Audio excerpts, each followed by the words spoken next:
Nothing can be more frustrating when you sit down to watch one of your favorite programs on Paramount Plus and you run into issues streaming it. Well, in today's tech video, I'm going to show you how to fix Paramount Plus if it isn't working on your SCEPTRE Smart TV.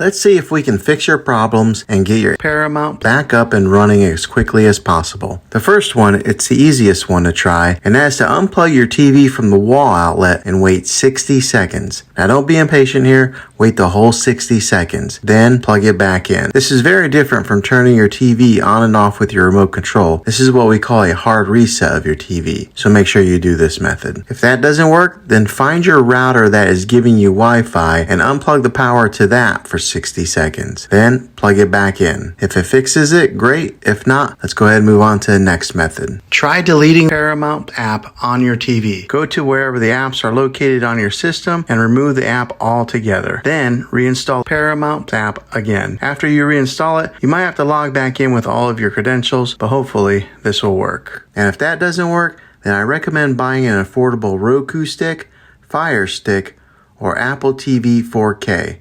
And plug that into your TV and use that as your main streaming player. And you'll be able to access Paramount that way. I'll put links in the description down below of where you can get one. Well, hopefully this video was helpful. If it was, go ahead and throw a thumbs up on it.